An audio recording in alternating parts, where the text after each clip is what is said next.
पहाड़ों से घिरे छोटे से गांव हिमगिरी में सर्दियां अपने पूरे चरम पर थीं।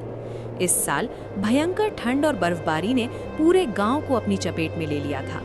हर साल गांव वाले कठिनाई झेलते थे, लेकिन इस बार का कहर असहनीय था।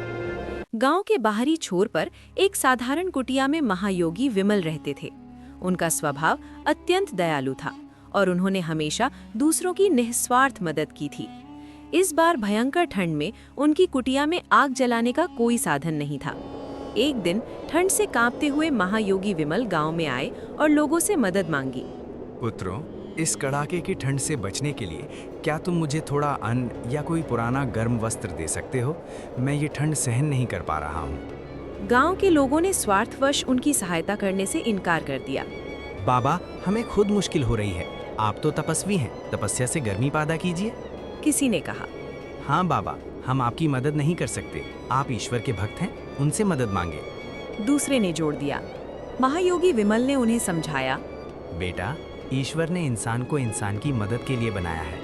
यदि तुम एक दूसरे के काम नहीं आओगे तो ये जीवन व्यर्थ है। लेकिन उनकी बातों का कोई असर नहीं हुआ। निराश होकर संत अपनी ठंडी कुटिया में लौट गए। अगली सुबह जब गांव वाले उनकी कुटिया की ओर गए तो देखा कि महायोगी विमल का शरीर बर्फ में अकड़ चुका था। उनकी मृत्यु हो चुकी थी। संत की मृत्यु की खबर आग की तरह फैली। सभी बहुत दुखी हुए। एक ग्रामीण ने कहा, हमसे बहुत बड़ी भूल हो गई। हमने अपने स्वार्थ के आगे संत की मदद नहीं की। अगर थोड़ी मदद कर देते तो उनकी जान बच जाती। संत की मृत्यु के बाद हिमगिरी गांव में स्थिति और बिगड़ गई। ठंड और बर्फबारी ने विकराल रूप ले लिया। खेतों में काम करना असंभव हो गया और लोगों के जीवन थम से गए। गांव में अर्जुन नाम का एक गरीब किसान अपनी बेटी प्रिया के साथ रहता था। इस भीषण ठंड में उसके लिए घर चलाना मुश्किल हो रहा था। पिताजी, इतनी ठंड में खेत पर मत जाइए, आप बीमार पड़ जाएंगे। बेटी, अगर मैं काम नहीं करूंगा तो हम क्या खाएंगे? ये खेत ही हमारी रोटी का सहारा है। अर्जुन ने मजबूर होकर कहा। जब घर का राशन और आग जलाने की लकड़ी खत्म हो गई तो अर्जुन ने साहूकार सेठ धर्मपाल से कुछ पैसे उधार लेने का फैसला किया। धर्मपाल बहुत लालची था और ऊंचे ब्याज पर पैसे देकर लोगों की जमीन हड़प लेता था। मजबूरी में अर्जुन सेठ धर्मपाल के पास पहुंचा। सेठ जी, मुझे कुछ पैसे उधार चाहिए। ठंड से मेरी फसल बर्बाद हो गई है। धर्मपाल हंसा। पैसे तो मिल जाएंगे अर्जुन, लेकिन तुम्हें अपनी बेटी प्रिया की शादी मुझसे करनी होगी और अपनी जमीन मेरे नाम लिखनी होगी। अर्जुन ने गुस्से में कहा, ये आप क्या कह रहे हैं सेठ जी? मेरी बेटी अभी बच्ची है। आप मेरी मजबूरी का फायदा मत उठाइए। यही मेरी शर्त है, वरना तुम यहाँ से जा सकते हो, सेठ धर्मपाल ने साफ कह दिया। अर्जुन की आंखें भर आईं। वो जानता था कि अपनी बेटी की जिंदगी बर्बाद नहीं कर सकता। उसने कहा, ठीक है, मुझे आपकी शर्त मंजूर है, लेकिन मैं आपको 1 हफ्ते के भीतर आपके पैसे ब्याज सहित लौटा दूंगा। अर्जुन पैसे लेकर घर लौट रहा था। तभी उसे रास्ते में एक घायल व्यक्ति मिला जो एक पेड़ के नीचे दबा हुआ था। मदद करो, ये पेड़ बहुत भारी है, मैं मर जाऊंगा। घायल व्यक्ति ने कराहते हुए कहा। भयानक ठंड के बावजूद अर्जुन ने बिना किसी स्वार्थ के अपनी पूरी ताकत लगाई और उस व्यक्ति को बाहर निकाला। धन्यवाद पुत्र, तुमने मेरी जान बचाई। घायल व्यक्ति ने अपना परिचय दिया। मैं महायोगी विमल हूँ, जिसकी ठंड से मृत्यु हो गई थी। मैं तुम्हारी परीक्षा ले रहा था कि तुम भी गांव वालों की तरह स्वार्थी हो या नहीं। तुमने निस्वार्थ होकर मेरी मदद की। ये बोतल रखो, इसे तभी खोलना जब हर उम्मीद खत्म हो जाए। इतना कहकर महायोगी विमल की आत्मा अंतर्ध्यान हो गई।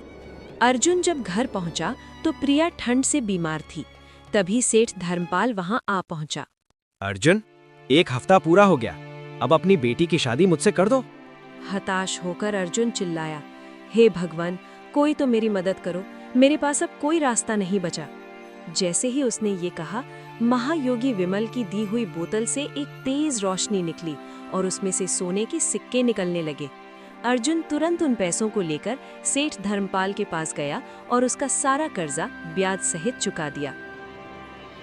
अर्जुन ने गांव वालों को इकट्ठा किया और उन्हें महायोगी विमल की आत्मा से हुई मुलाकात और गांव पर आए अभिशाप के बारे में बताया। संत की आत्मा को शांति नहीं मिली है, इसलिए ये ठंड कम नहीं हो रही है। हमें तुरंत उनका अंतिम संस्कार करना होगा और उनसे माफी मांगनी होगी। अर्जुन ने कहा। सभी गांव वाले शर्मिंदा हुए।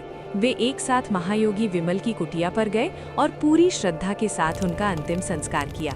सबने एक साथ हाथ जोड़कर प्रार्थना की, हे संत, हमें माफ कर दीजिए। हमने स्वार्थ में आकर आपकी मदद नहीं की। हम लोगों से बहुत बड़ी भूल हो गई।